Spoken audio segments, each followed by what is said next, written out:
It looks like we're live. We are live. You didn't give me a countdown. But okay. The courtesy of New Japan text in the top left of an AEW broadcast. The New Japan logo partially obscured in a New Japan broadcast. Horseshoe Tanahashi, the ace of New Japan, delivering a video message to Chris Jericho on an AEW broadcast. It can only mean one thing. AEW, New Japan to AEW confirmed. Of course, tongue-in-cheek. But hey, maybe that forbidden door, it's cracked open a nudge. I'm Mr. Davis. I'm joined by my mortal foe, lukewarm Luke Owen. We are reviewing last night's very, very, very good, aren't they always, episode of AEW Dynamite. And we're kicking off with this very peculiar coincidence, maybe, or maybe it's a sign of something larger, and that is the appearances from New Japan stuff. Coincidentally, the week after Harold Mage, or Harold May, however you pronounce that name, the current president of New Japan, who will be stepping down. He's announced that he's stepping down next month in November. He was reportedly one of the major blocks in AEW and New Japan working together because, understandably, he felt very slighted by all of his top foreign stars, Kenny Omega, the Young Bucks, Cody, leaving and going to form their own American promotion when New Japan had pretensions of wanting to expand into the US themselves. So that's always been what Tanahashi called last year a forbidden door. And the week after he announces his resignation, I mean, it would be too much to say New Japan were all over this show, but it's like if WWE just suddenly started saying, hey, here's an interview with Dixie Carter. Here's loads of Impact Wrestling clips. We're all going to go, okay, well, where's the dialogue there going? Exactly, yeah. I think to say that we are being serious with the title that we have presented would certainly be misreading it because I mean, we've literally written New Japan to AEW confirmed. It's quite clearly, it's a very tongue-in-cheek title. We're being very, very silly. Being silly. But yeah, it was very, very interesting. As you say, Harold Mage. I've always said Mage, but that is likely wrong. Mage. He's Dutch. Exactly. Well, that's what I thought. I thought Harold he wants a smoke and a pancake. And does not want AEW appearing on his shows. But now he is gone. That forbidden door could creak open. And because it wasn't just Horseshoe Tanahashi appearing on the show, that is a joke that's going to go over the heads of many people if they don't watch Quizlemania or have seen the clips. I took the risk. And I'm just running with it as well. So yeah, search for it on WrestleTalk. Horseshoe Tanahashi appearing on the show to give his, praise to Chris Jericho. That was amazing. You had both Moxley and Lance Archer talk about their match they had in New Japan to kind of use that as a stepping stone, setting up their championship match that they've got next week on the anniversary show of Dynamite. And you had Kenny Omega openly referencing the G1 tournament. So there was just as you say, it would be foolish to say that New Japan was all over this show. But as Tempest put up on Twitter, Quizlemania fact checker put, Kenny Omega loses to the G1 climax and Dynamite. There's 3 New Japan references tonight. Once his happenstance, twice his coincidence, 3 times his action. Something has to be coming. And, I think that David Meltzer, to give him his full title, has said that it's likely not. It's just, hey, it's just something to pop the marks. It's probably not anything that's actually really going to happen. But if we were to pull this Strowman train into speculation station, New Japan to AEW confirmed. Wink, wink. I don't usually feel this with Meltzer, but I'm getting the sense he's in on something that he's not. Oh, you think he knows? Yeah, because it is. Look, like I said, if this was 5 years ago and TNA, if the initials TNA were barely referenced by a WWE commentator, or there was a one clip in a massive video package that was from Impact, we would all be going, what is going on there? There's definitely a conversation between the two sides, a conversation that up until that point was not happening. So that's a huge shift in sort of relationships thawing. And, it comes, like I said, at the same time as its own shift in New Japan. In the sort of power structure that decides the direction of the company and who they do and don't work with. Now, Dave Meltzer, because I was hugely excited when I saw this on Dynamite, I listened to the Wrestling Observer, and Brian Alvarez is like us, and he's saying, look, this is what everyone's talking about because it's huge, right? This is what we all want to happen. This is what we think is best for business. New Japan, AEW, working together, total pandemonium.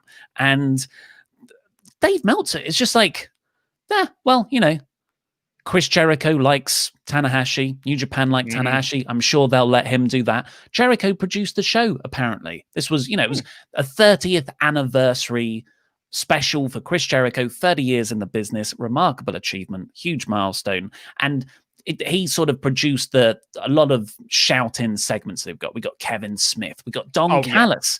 His fingerprints were all over those shout out segments because it's basically just like musicians that he likes and directors that he has worked with. Eli Roth, director, Gene Simmons, sort of frontman of Kiss, Lars Ulrich from Metallica, those sorts of people. So it's that usual cast of characters.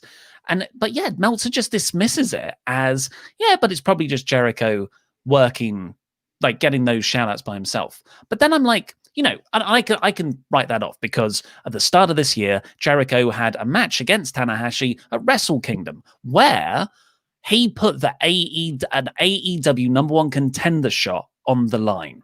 Yeah. And that was when we were all, and personally, I think that is a much bigger indicator or a tease that something was going to happen and nothing did. But the thing that made me really peak up attention in this was courtesy of New Japan. That means AEW have gone to New Japan, asked if they can use images. This was over the Lance Archer and John Moxley video packages, where they used images from their Wrestle Kingdom match earlier this year too. And New Japan said, yes, use it. Yeah. That's huge. Absolutely. It is. And there'll be a fee there to use those images, which I'm sure that AEW will be very happy to pay. I am also, I'm perhaps not going to read too much into what is going on, but I do think it is incredibly exciting. I do want to point, there was a chat that just came up then that really caught my eye, which is AEW stole a lot of talent from New Japan. You idiots if you think New Japan are getting to bed with AEW. I just thought, did they steal or did they just choose to leave and start their own promotion? Well, because they weren't happy in New Japan. Yeah, but emotion always overrides logic in those situations. You could, that's how the AEW guys might see it. But Harold Mage, the New Japan president, and I'm sure a lot of people in New Japan, a very honor-based promotion from a very honor-based society, they see these Yanks leaving New Japan when New Japan helped make their name, and now they've gone over there to start their own thing. I think, I fully believe New Japan would not want to work with AEW. Look how long the TNA relationship took to repair. It took like Don Callis coming in because they held grudge. They hold grudges, New Japan. But they also honor existing relationships and partnerships. They stuck with Ring of Honor, even though business-wise, that probably wasn't the most savviest move. So I totally agree with you, person who just commented. Yes, New Japan wouldn't want to work with AEW. They feel like they stole all their talent, which is why it's really huge that they just worked together on two things on this show, the image rights and Tanahashi's video message, because they're not signing off on that if they don't want to, if they feel that like AEW is a threat to be pushed out. And like I said, it comes the week after news breaks that the president is stepping down, the main guy who has apparently stood in the way of this relationship happening. Absolutely. No, I completely agree with you. And it'd be one thing if it was Toriano.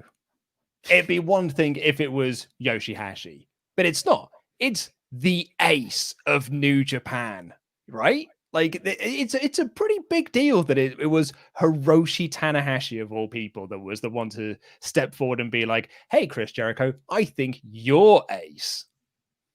AEW's current champion is New Japan's US champion, John Moxley.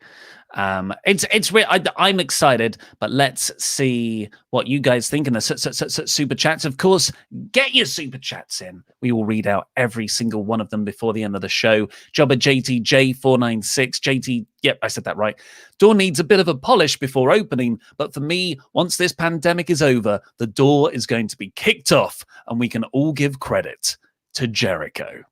And I think you could probably, you said then that Don Callis was the man that was rebuilding the relationships between Impact and New Japan in the same way that Marty Scurll was the guy that was rebuilding the bridges between Ring of Honor and New Japan when their relationship not exactly soured, but certainly was not as strong as it once was. I think Jericho is probably that guy that can be the one to, he's very good friends with Gato.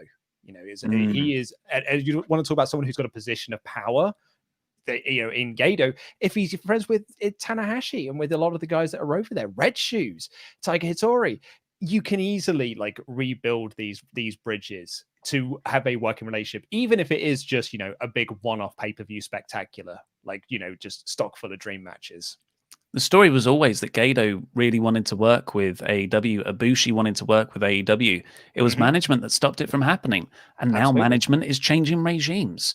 Valab Mamadipudi, lads, not a fan of the title thumbnail. There are good signs in the episode for the relationship, but unless Mox walks off with the US title, I'd hold off. But you got to pop the views, I guess. Tongue in cheek. It's the fact that New Japan, an entire promotion, can go to AEW. Maybe we misjudged it. We thought that was more of an established joke on the channel. This person to that confirmed. But yeah. What?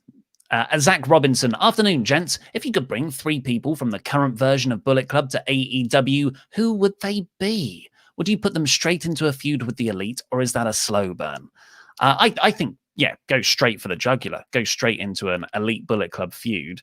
3 people from the current version. Kenta, JY, Evil. Those are your 3 big names there. And especially you've got, Tamara and Tonga Loa. I certainly was a good shout as well. But also, if you bring across Kenta, that means you get Taka Michinoku as well. So, that's always a bonus. Sawyer. Ironically, there was a question going into last night how they'd celebrate Jericho's career without access to footage from WWE. And lo and behold, we get all the New Japan instead. Yeah, very, very nice. Bacon Rasher, Meltzer to AENJPW confirmed. Also, who other than Jericho really is the GOAT in wrestling? Everything that man had done for me, he's the GOAT. 30 years, WCW, WWE, New Japan, ECW. ECW, of course, started AEW. I guess the only gap in sort of having his fingerprints in every part of wrestling is TNA, but he nearly went there at one point. Yeah, he said he got a really big money offer to go there, but it was AEW put forward a much better deal. But yeah, he was going to appear and it wasn't the first time that he was teased to appear in Impact. He was going to do it 10 plus years ago as well. He's a guy that's been all over the place. He has been and sort of done it all really and has lasted. Not everyone lasts 30 years on top, in a way. Some of his views are not particularly to my taste as a person, but as a professional wrestler, cannot deny he's one of the greatest of all time. Yeah, especially the last couple of years, he'd already had this beloved career, always the sort of guy who was pushed in the main event, but never had the company machine behind him really in WWE or WCW. But man, he's just taken that into his own hands, turned into a true entrepreneur, really. The Jericho Cruise, an amazing podcast. Bloody hell. His books, his books are incredible. The guy's phenomenal. Finally now from Sawyer, Tanahashi appearing last night puts recent lines from Cody, and I think Kenny, using the phrase ace of AEW in an interesting new context. Now, okay, so we can. I think this is fun to speculate because this is a lot of just business transactions of just securing images from New Japan is just like, can we use these images? New Japan saying yes, it'll cost you this much, and AEW being like, cool, here is the money for us to do that. Then we put it on our show. Possibly the same with Tanahashi as well, maybe an appearance fee, something along those lines.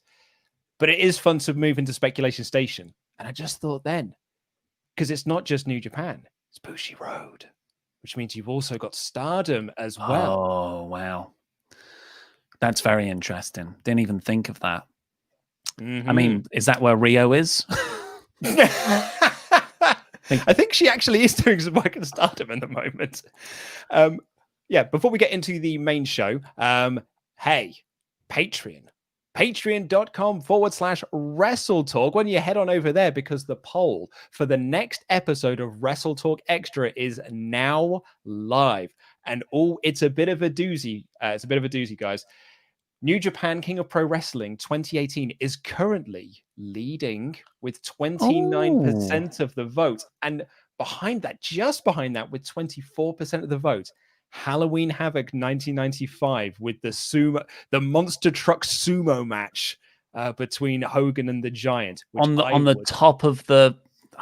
and the debut of the Yeti. I would absolutely love it to be that. But also, guys, let's not sleep on Heroes of Wrestling is on this list as well. It's got 12% of the vote, but I would absolutely... That is the birth of -5 stars. The worst match Brian Alvarez has ever seen. That would be a heck of a pay-per-view to revisit. There's 3 corking options there. Yeah. What's on King of Wrestling 2018? I think that was that what Jericho and that? No, that couldn't be when Jericho announced it. Omega, Cody, and Kota Ibushi for the title. The 3-way. I remember that. Yeah. Kushida, Mighty Skrull, Evil, Zack Sabre Jr., and Fale, Tonga Loa, and Ishimori versus Young Bucks, Hangman, and Chase Owens. I mean, as always with those types of shows, very interesting to revisit in light of the last couple of years of developments in the wrestling industry. But, not one of the big New Japan shows of that era. I'm surprised it's winning. I'm rooting for Halloween Havoc. That triple threat was really disappointing, if I remember correctly. Like, it was all right. Really disappointing. Not really disappointing. It was just really good, as opposed to one of the best matches of all time. And because it was New Japan 2018, so the standard of that company was this is the best wrestling. So when they put on a main event that was, it's all right. You go, that's a bit disappointing in the end, really. That wasn't 6 stars. What a load of crap. Only 4 stars. Get out of town. I haven't got time for that. Don't get out of bed for anything less than that. A lot of the debate and conversation around that time was, Ibushi and Omega could have had a great match. God. It's a shame that WWE reject was stinking up the joint, Cody Rhodes. What became of that guy?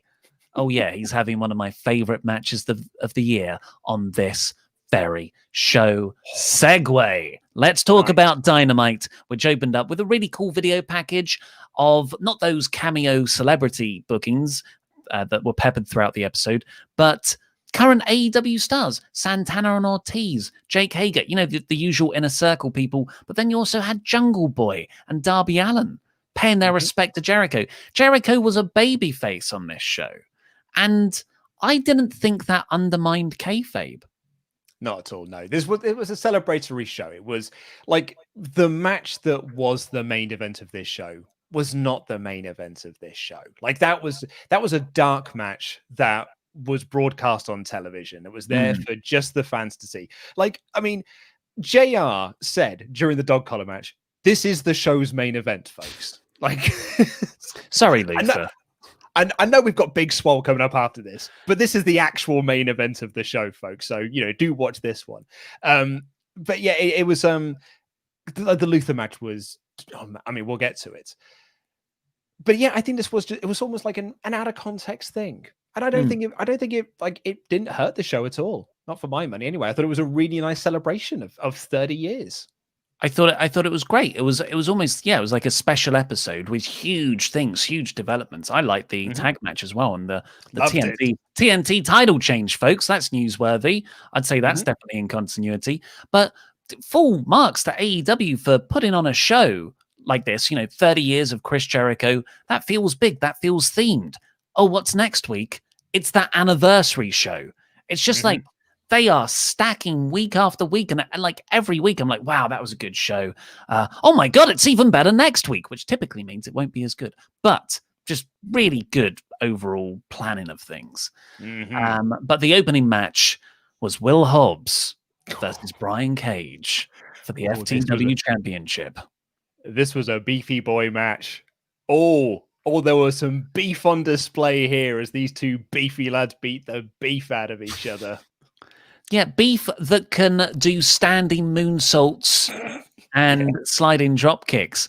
I really like this match. Went about 10 minutes, I'd say. They gave Will Hobbs a lot. They obviously want to push him a load. Will Hobbs so far has been this guy on the peripherals. This is the biggest match he's had so far, easily. I came out more impressed with Brian Cage because the guy is insane. But that's no slide on Will Hobbs, but it is a recognition that he's very early on in his career. But this is some good experience for him. I've got the exact same notes.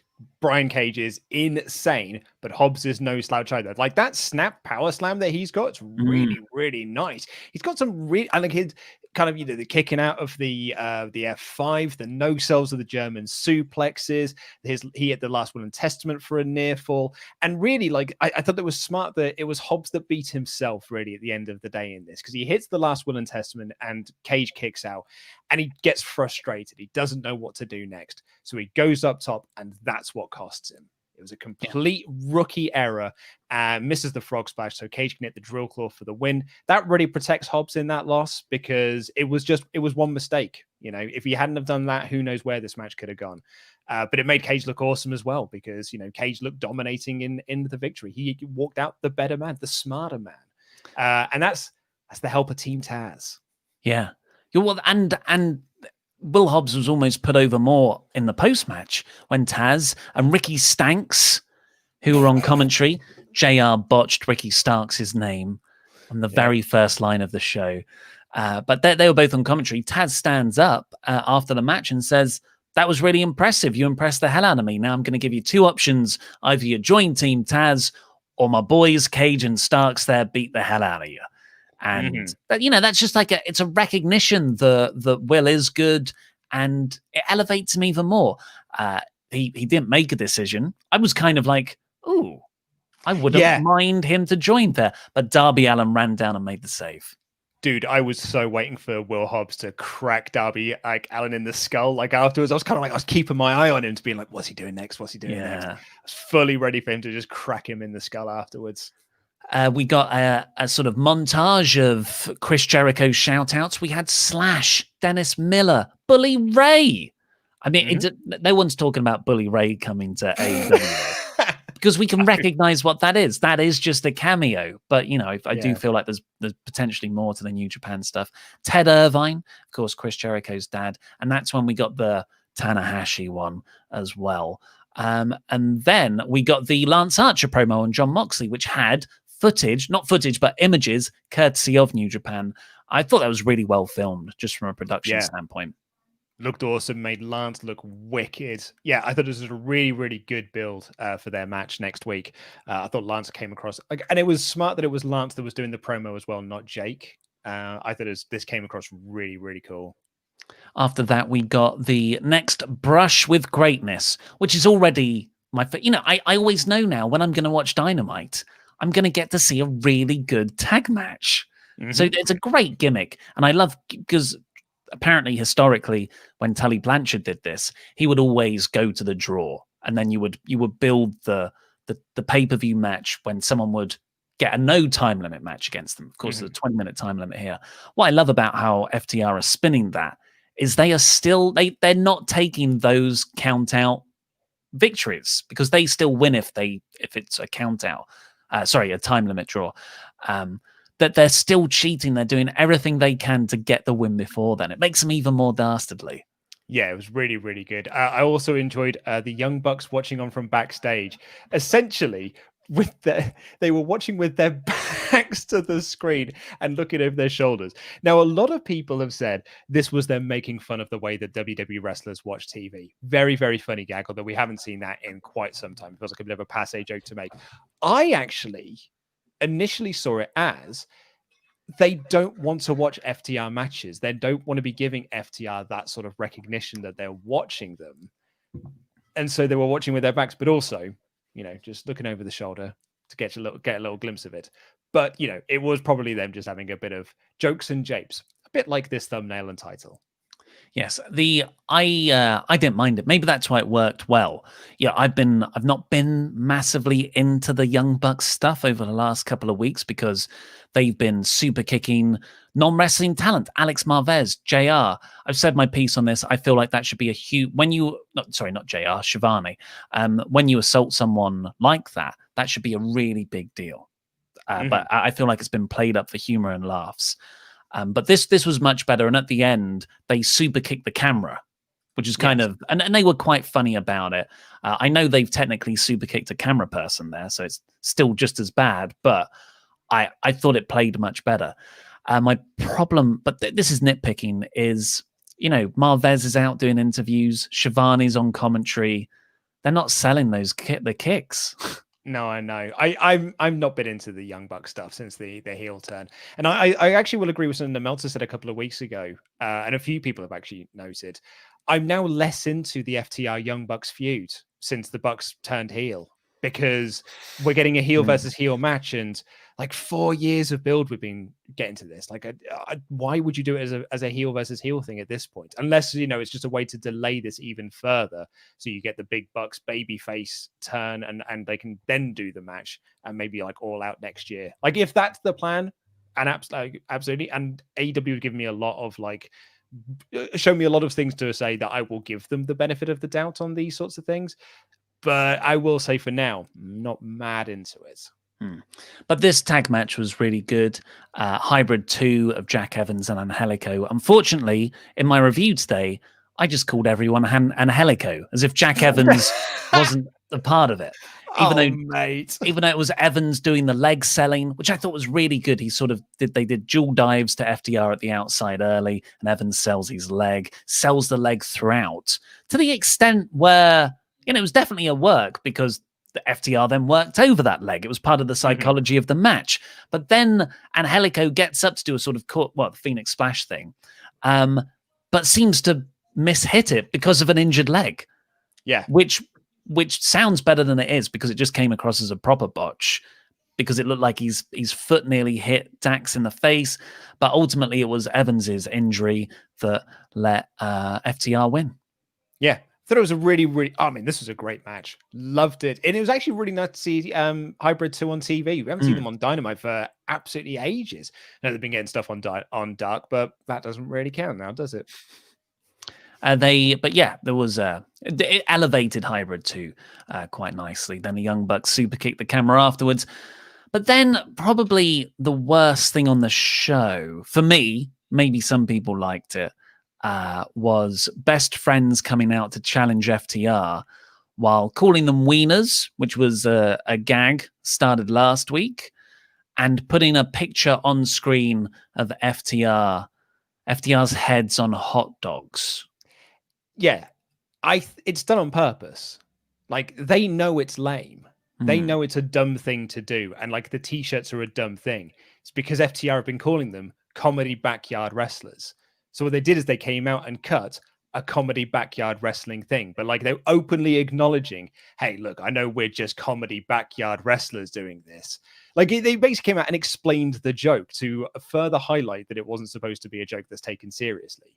I loved this. I thought it was really, really good. I thought it showed it's a really good character from Best Friends, building into all of the stuff that FTR have been saying about them for the last few weeks. I guess, it didn't work for me. I'm very into the match. Can't wait to see it next week on the anniversary show. But the wieners, the t-shirts, the Photoshop job, that isn't comedy backyard wrestling. That's lame sports entertainment. So but I feel like I think that's the joke, though. Okay, well, I didn't. I thought the target was confused and wrong. I didn't find it funny. but I'm glad you did. Thanks, Then mate. we get a MJF talking about Chris Jericho, says he may or may not come out afterwards to celebrate with him personally. More Jericho cameos. DDP, Shaq. DDP had the best camera, by the way, out of everyone. Lars Ulrich, Gene Simmons. We got Don Callis in there as well, who, was, of course, hugely instrumental in putting together that Jericho Omega match in Wrestle Kingdom. It was his idea. Yeah, lovely seeing Don Callis on the show. Big fan of Don Callis. And it was nice to see Lars Ulrich not shutting down Napster. So, so it's nice. It can have nice things sometimes. But after that, we had I was on the edge of my seat for this entire match. I had goosebumps all over me. I was utterly transfixed from the moment it started. It was Cody versus Brody Lee for the TNT title in a dog collar match. Holy heckins, this match. This match was fabulous. Absolutely flawless the entire time. Like, oh man, thought it was great. Like, it was just, there are not enough good things that could be said about this match. I thought both guys worked incredible. I thought they told an amazing story throughout this. The video package beforehand with Arn Anderson talking about how brutal this match is going to be and saying Cody, he doesn't need to just win back the title. He doesn't need to earn the respect of the boys in the back. He needs to earn his own self-respect because he was beaten and made to look like a joke by Brody Lee. Oh man. And this was just great. And I thought that, I will say a lot of things about Salty JR, because I don't think JR is particularly great. But when JR is into something, that is when JR shines. And JR was into this match and into this gimmick, into both guys. I thought this was fantastic.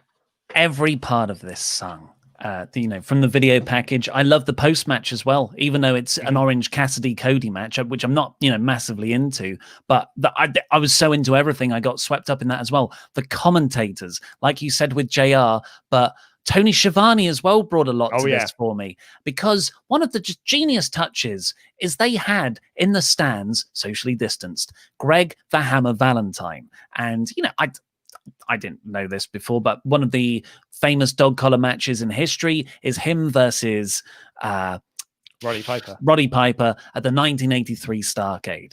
And Schiavone says, I was doing interviews backstage at that show. I saw them walk out afterwards backstage and they were all beaten up and bruised. This is like quite a uniquely punishing style of match. And they were cut frequently to hammer time to MC Hammer in the audience, also to Greg Valentine in the crowd, who was just like, he wasn't that expressive, actually. He didn't really sell much, but it was just like the prestige. It felt bigger than itself. And that's Cody's genius. That, look, he is a very good in-ring wrestler, but he is in a promotion with some of the best wrestlers of all time. And yes, they do outskill him and outperform him in those in-ring parts. But Cody, no one can beat him for presentation and this kind of 80s style story match. I thought this was absolutely phenomenal. Yeah, it was just so great. And this match was full on. So full on that they did a package pole driver off the apron through a table spot during the commercial break. That's how full on this match was. I thought it was a stroke of genius. I love that. It was picture in picture, so you didn't technically miss it. If it took place in a full ad break where it just came back, I'd be like, that's a waste. But because it happened, you could always see it next to the adverts. It's like, anything can happen at any time. I'm so sick of knowing the exact moment when a Raw tag match is about to go to commercial break because they do the dive outside. This felt real. And that placement was definitely designed for that purpose. Brilliant. Yeah, the other thing I really loved about this, and commentary were putting this over a heck of a lot as well, and something that I hadn't really considered when they announced the dog collar match, last week, they've been sort of teasing it for the last couple of weeks, is that they were putting over that this is not like your typical strap matches. We've all seen strap matches where you're tied at the wrist, you're tied by the neck. And the amount of times they were using that, there was a moment when Cody dragged Brody Lee off the apron into this cutter, to the floor. And that was all by doing it to the neck. So then the commentators could put over, that's doubly effective because he dragged him by the neck and then hit a move that targets the neck. There was so much good stuff in this. Also, Cody got a little blood, got a little color. Brody Lee looked at that and was just like, I'm gonna get some more cut. There was so much color in this match. Then John Silver got color as well. Yeah. He wasn't even in the match, and he bled at ringside. I do love John Silver. He's very funny in Being the Elite. I didn't love his stuff at the start. I just thought it was a bit comedy for it just felt everything else made so much sense. And if I'm hypercritical, although it was entertaining, I think Silver being out there just was a bit of a Being the Elite reference or nod that didn't really need to be made. But yeah, everything else that you talk about, the chains and just that, it was so visceral seeing both men chain like that to their necks. It's really good. But Brody throws chairs so dangerously. Yeah, that chair that he threw at Arn Anderson, bloody hell. So he gets a steel chair, and he just lobs it, like swings it like a frisbee, or what's the Australian one? Oh my god, a boomerang. Not a didgeridoo, a boomerang. Throws it at Arn Anderson like a didgeridoo, and Arn he ducks. Yeah, and thank God he did, because that was a shoot throw. Brody was just like, well, I hope he ducks. Otherwise it might kill him. But then that was nice because that let Arn get in the ring. John Silver runs down. We get a classic spine buster off Arn there, and then Brody punches Arn with the chain wrapped around his fist, and that just fires up Cody. And then that built towards what has become my favorite thing in AEW: Brody kicking out at one after someone's finisher. Yeah, he was so great. I think it was Reynolds that came down to take the spine buster. Because what did I say? Of course, Silver. Yes, I meant Alex Reynolds. Yeah, yeah. So it was Alex Reynolds that came down. It was Angelico. Yeah, there was just so much good stuff in this. And actually, I mean, to kind of put over the Silver stuff that they did at the start. While I do think that maybe it may gonna I think putting him into the chair was maybe a step too far. I thought it was actually quite effective for Silver to be the first guy that got blood, because it was one of the first things that happened in the match was Cody hit him using the chain, and he comes up bleeding to put over the dangers of this chain. So I thought that aspect of it was actually quite good. But you're right, I do agree. I think that the chair spot afterwards was maybe a bit too much, particularly Anna Jay then coming down to make the save for him. But I loved I loved Reynolds taking the AA spine buster and then getting taken out by Lee kicking out at one, kicking out of the crossroads. And then eventually it was Cody had to wrap the chain around his fist, battering the absolute hell out of him. It was the only way to put him down with that second crossroads for the win. I thought it was a fabulous finish to a fabulous match. Flawless. 5 effing stars. Whoa. Loved Give it. The big 5. Yeah, and I don't even do star ratings. So That's how big it was. But weirdly, my big thought coming, because that he goes straight from that, Brody is quickly taken away by the Dark Order. There was no really follow-up angle there, which I think's right. You give the heat there to Cody, and Cody cuts this beautiful promo. His voice cracks. He sounds very emotional. He's like, I love being here in front of live wrestling fans, because he's been able to perform to a partial crowd, and he was so genuine, such a baby face. He says, look, I've got dark hair, but I'm going to stay with you, effectively saying I'm not turning heel, which typically means you're going to turn heel next week. But it was really great from top to bottom. Then Orange Cassidy walks out to challenge him for next week, and they did the thumbs up in agreement. Just top to bottom, lovely stuff. Now, a lot of people have said, taking the title off of Brody, Cody pushing himself again. So Brody got a, 5-6 week reign? Yeah, he had 2 defenses of the title. Yeah. Which is probably the same length as Cody's initial run. And yeah, the first 2-time ever TNT title is also the guy who had it just, a month ago. I can see why people would be upset. But I didn't mind it at all. I thought I don't think Brody lost anything. I feel like everyone came out of this more over than when they entered. I completely agree with you. Like, there's a part of me that wanted to see Brody have more of a longer run with the belt, just because I'm so like when Brody came out for the match, I was like, I love this guy. Like, I love watching this guy wrestle. He's one of my favorites in AEW at the moment, and I wanted to see him retain. But also because of the story they've told, I wanted to see Cody get his revenge. I wanted to see Cody win the belt back, and I like Lee winning the belt and then losing it a few weeks later did way more for him in terms of, the character and sort of presentation within the company than if he'd just done a load of squash matches. Like, just winning the belt and losing it 5 weeks later, I think it's done like huge amounts for his stock in AEW. I think it did more for him than the Moxley match did. Like, I thought this was really, really great. And like, to echo you, I think everyone is more over now than when this feud first started. And that is the aim. That's always the aim of anything. I personally don't know where the Dark Order go from here, but I have faith in AEW. I think they've done Brody very, very good since he came in. The one other thing I just want to say on this one is that I'm also with a lot of people that I'm not massively into the fact that it's Orange Cassidy again. Like, I think the Orange Cassidy match would be good if Brody Lee hadn't beaten him 2 weeks ago. Like, if it was going to be Cassidy getting the first shot at Cody, don't beat him. Like, just don't beat him 2 weeks ago, because it just, like, what was the point? What was the point of Brody beating him if he's just going to walk into another title shot? Like, that, I think, is a bit rubbish.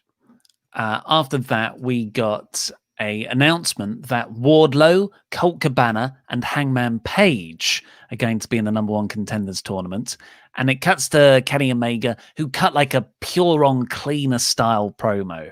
It wasn't overly heel, but the delivery. And this was the first time in AEW where I've been like, man, Kenny Omega is a fantastic anime promo, because he's a great actor. We've seen him do all those realistic sit-down spots with Hangman Page, but it's not pro wrestling, is it? It's just him being real, acting based on stuff that's happening around him in a very naturalistic way.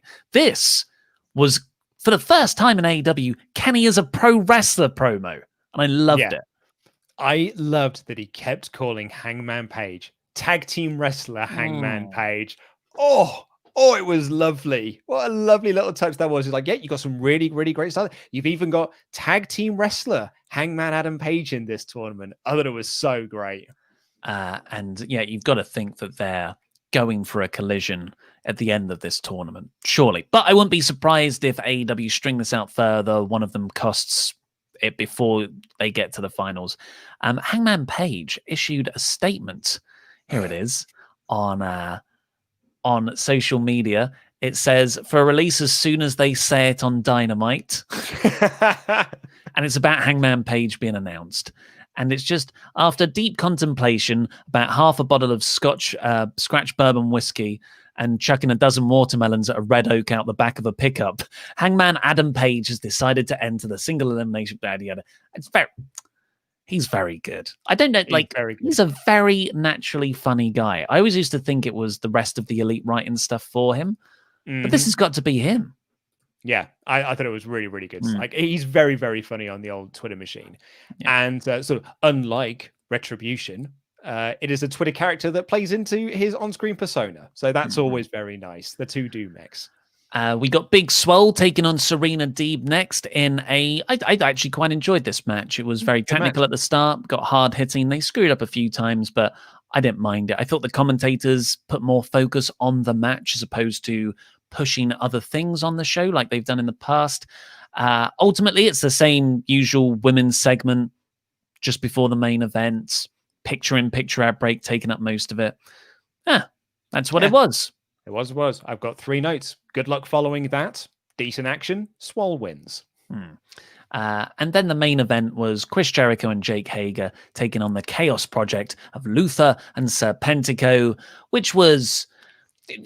There was so much goodwill towards Jericho, I think. Like, I don't mind this match, but it was weirdly on this 30th anniversary show for Chris Jericho, a match to get Luther over. And I think that means a lot to Jericho. Well, it was definitely designed that way. He got most of the offense. He got all the high spots.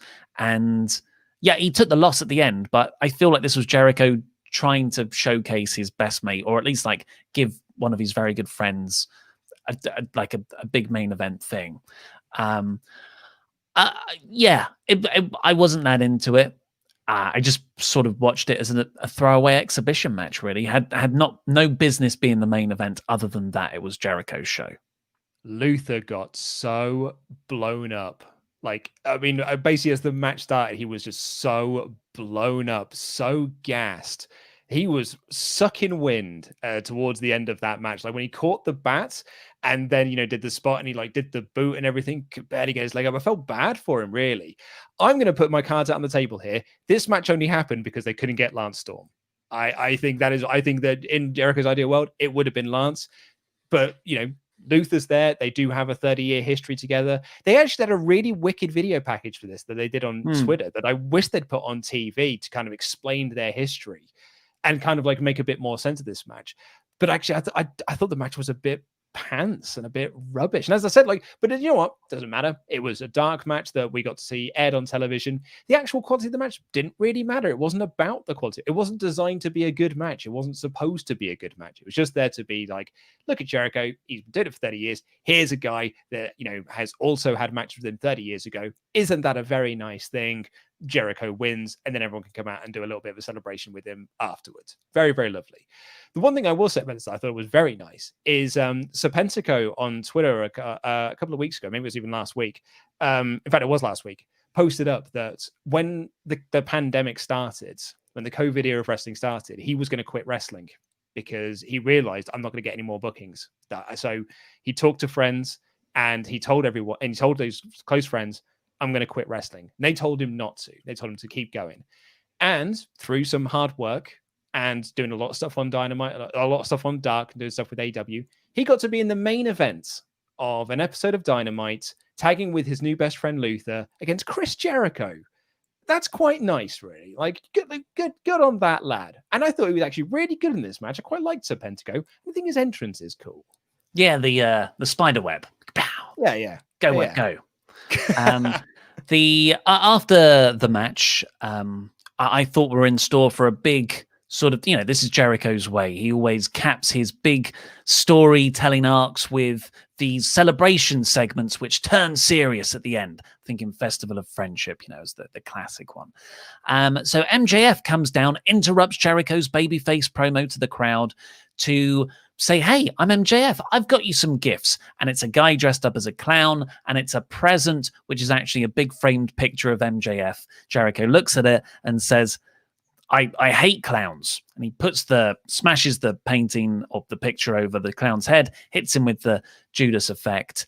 And then it looks like they're going to have a moment. I was like, okay, here's the next step. I think that's too early in this story, but okay, here we go. It's going to be MJF versus Jericho. And then they just laughed it off and celebrated together. And this very funny spot at the end where the credits rolled SNL style and every credit was Chris Jericho. Yeah. So just, I think, I don't know if this is the case, but of course it was the vice president's debate last night. And apparently that might be one of the reasons the main event, the dog collar match, took place in the middle of the show, because they preempted this. This was just going to be a throwaway thing at the end. But yeah, it was a show that massively peaked in the middle for me, but with a fantastic match, one of the best of the year. But then afterwards, it significantly fell down into quite an average show. So I gave it 4 out of 5 overall. I think that's fair. Like, I think the dog collar match completely elevated the show, but I think the show was always going to struggle to top that. To be honest, you were always going to struggle to top that with Swole versus Serena Deeb in a women's division that they don't particularly care about, and a tag team main event with Luther and Serpentico, who've only ever been on Dark. You were always going to struggle to that. But I thought the first hour was so great, and the dog collar match was absolutely terrific, that I would also give this show a 4 out of 5. We did get a tweet from someone as well that said that you really do need to sort out your rating system. it's so flawed and it doesn't make any sense. But I like I said on the Raw episode, I think it's perfect, mate. I think you've absolutely nailed it. No worries. I'm not going to do that person. I'm just trying to find our AEW shoutouts because we've got Patreon shoutouts to do. Of course, Hey, do you know go what? over there. It's time to get rowdy for the Patreon shout-out. Let's say thank you to our $25 a month or more pledge hammers on Patreon. You get your cheap pops, The Jester, Ryan Kester. Woo, lovely stuff. Can you do the next one? Because I've not got mine ready yet. Pledge hammer power hero in a half shell. Yes, woo. The man who wears the gold. The man recognized by Swaft Nation International as the 24/7 champion. A legend.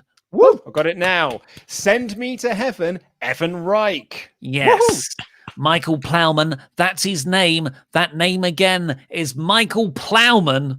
Yeah, it is. Hey, do you know who's never wrong? Tyler Wright. Oh, no, he isn't. Yo, Adrian. Rocky. Hey, and great impression there. Rambo just been announced for Mortal Kombat 11 as a DLC character. So you can do Rambo versus RoboCop. Golden, Nick Holden. Woo! That's my name. Spoken class today, Jeremy Smith. Nice. The redneck, Dennis Hicks. Yes. The old codger, dodgy Roger. Oh, and look at this handsome duo, the power couple, Stephen and Giovanna. Lovely, lovely people who all want to... No. Get rowdy. Give me a yes, please. Give me a yes, please, everyone. Of course, we've got you can get your shout outs and plenty more stuff if you go over to Patreon. We'll have our WrestleTalk Extra podcast up soon. And you can vote for what we review over there now. We have a lot of super chats to get through, so let's speed through these. Thank you, everyone, for getting them in. Of course, keep getting them in. We'll read out every single one before the end of the show. Raul Leva, the final day of G1 will reveal so much. Stay tuned.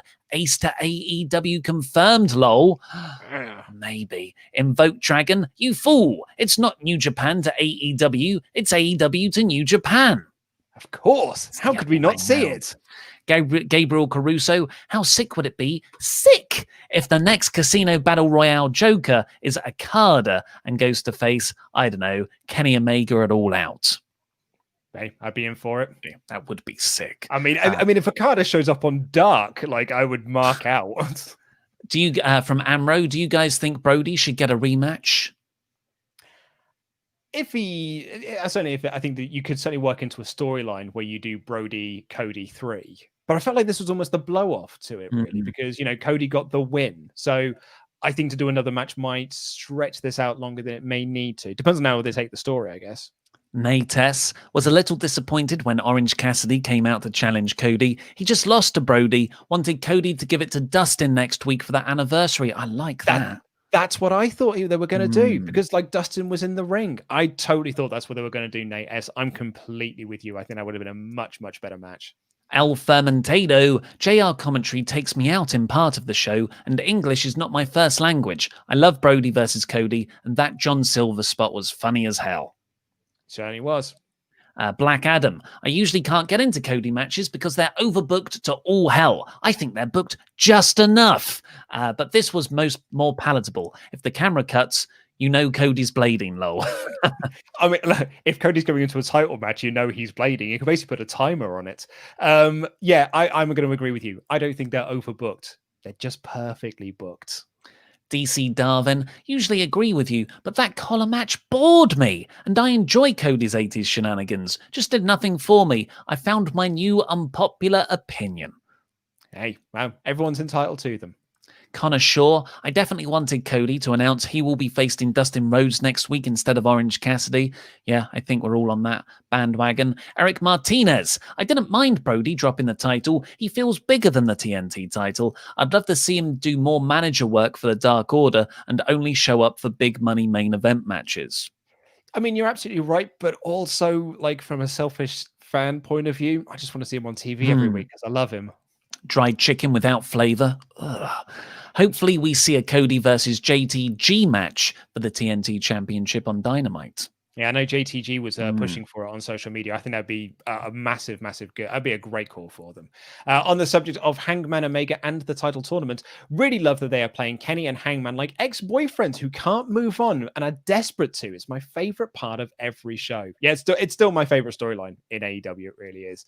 Hello, says Idea. Hangman and Kenny finally talk in ring. Hangman says that he was winning tag matches, not Kenny. Kenny can then Kenny can't take not being the best. Snaps V-trigger, Hangman 7 times, then one winged angel into a chair for the Wrestle Kingdom 12 to do a full heel turn.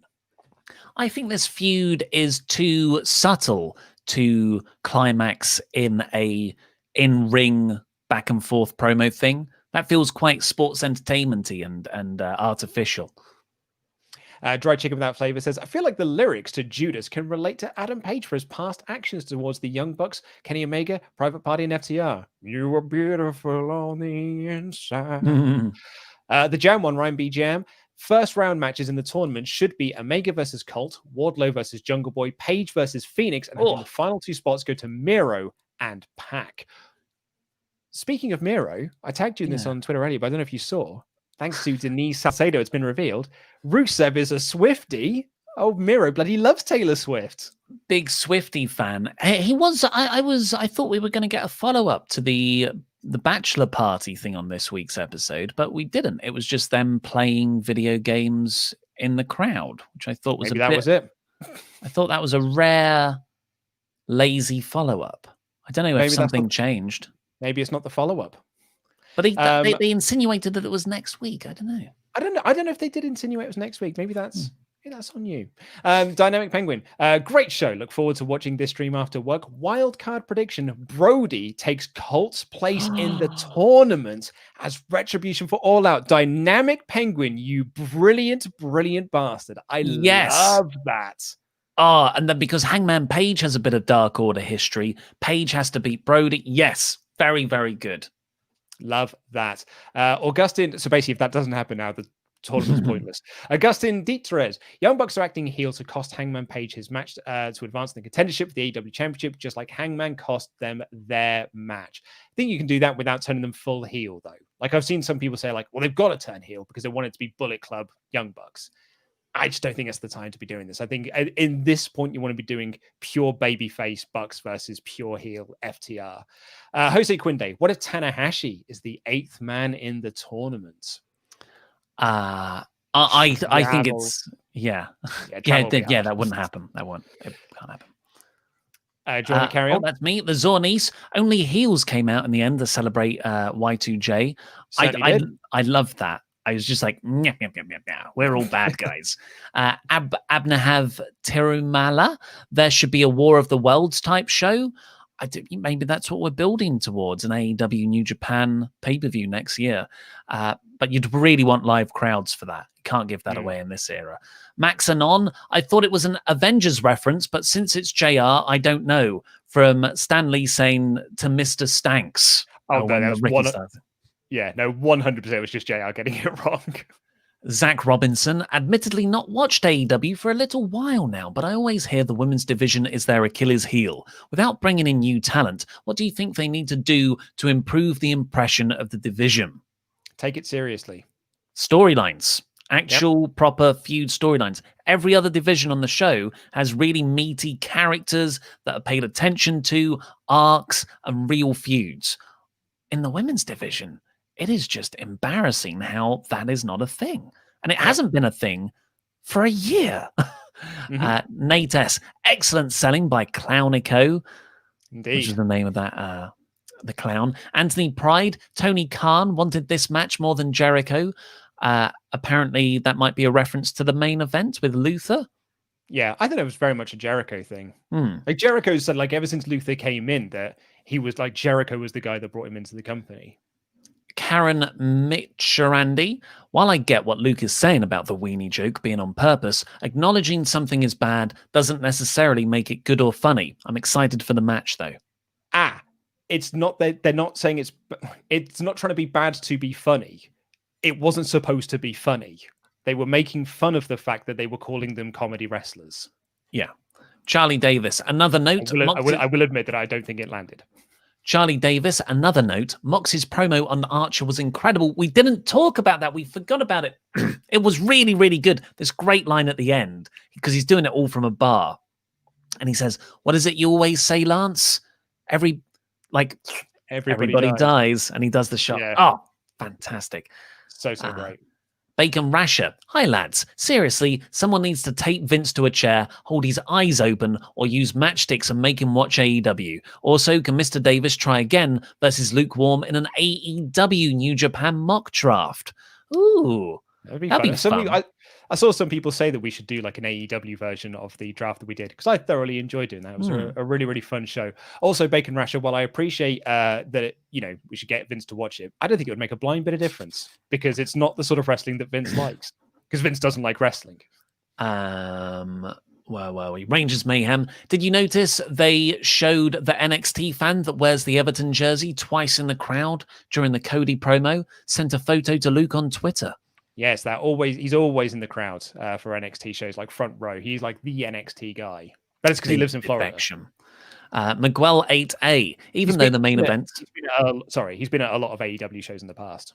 Miguel 8A, even though the main event was not the greatest, it really made me start digging Serpentico. I hope to see more of him on Dynamite. Mm-hmm. Yeah, same here. I thought it was really cool. Charles Berg, back for more boys. Retribution names part 5. Here you go. You ready? Boomer. Compact, Dookie, Punch Fist, Fork, Angel, Cleaver, Peeping Tom, Dangle, and of course, Chode. Well, I did like Punch Fist, but it's never going to be as good as Spunk. Like it's the best one. Shall I do these last few? Yeah.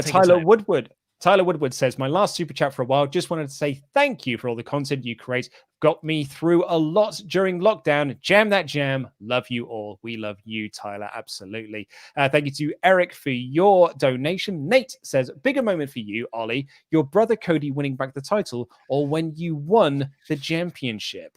As much as I love Cody and he's my brother, I'm a selfish son of a bitch. So it would be when I was the inaugural champion, and I will win it back. It's spelled right here. I'm undefeated, I feel. I wasn't there to defend it properly. Juan Villa, did you guys see the stare down between Jake and Wardlow? Yeah, so in the celebration at the end, they were just death staring at each other. Very, very nice touch. Zachary Jenkins, what are your top 3 AEW themes when it's Sammy, Cody, and Jericho? I think Kenny's theme's an absolute banger. I think that's a great one. I like the Bucks as well. But yeah, definitely Cody and Jericho are the best. Mm-hmm.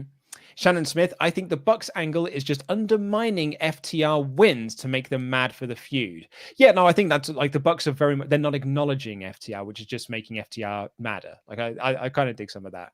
And lastly, dry chicken without flavor. I've got Jay White versus Sonada in the G1 Climax Finals with Jay White winning. I don't know if that's a big enough match because you've got to think they're main eventing the Tokyo Dome. And lastly, so we just had this one coming from Abnahab said, Jeff Cobb finish sucks. Do you agree? I hate it. I haven't seen this. Yeah, is this from the G1 today? Oh, maybe. I just thought you meant the, what is it, Tour of the Islands. I love that move. I was going to say that move's great. Yeah. No, I haven't seen it. But well, we'll let you know. But thank you, everybody, ever so much for joining us here on our AEW review of for last night's Dynamite. I don't know what I'm talking about. Go over and watch all the other great stuff we've made. Go over to Parts of Unknown, WrestleTalk, which is where you are right now, where you can watch my WrestleTalk news from earlier with a sort of double-up review of AEW Dynamite, and go to Wrestle2 and watch me and Luke do a mock draft for tomorrow's SmackDown draft, which starts in WWE. But for now, I've been Mr. Davis. He's been Lukewarm Luke Owen, and that was wrestling. Jam that... No, thank you!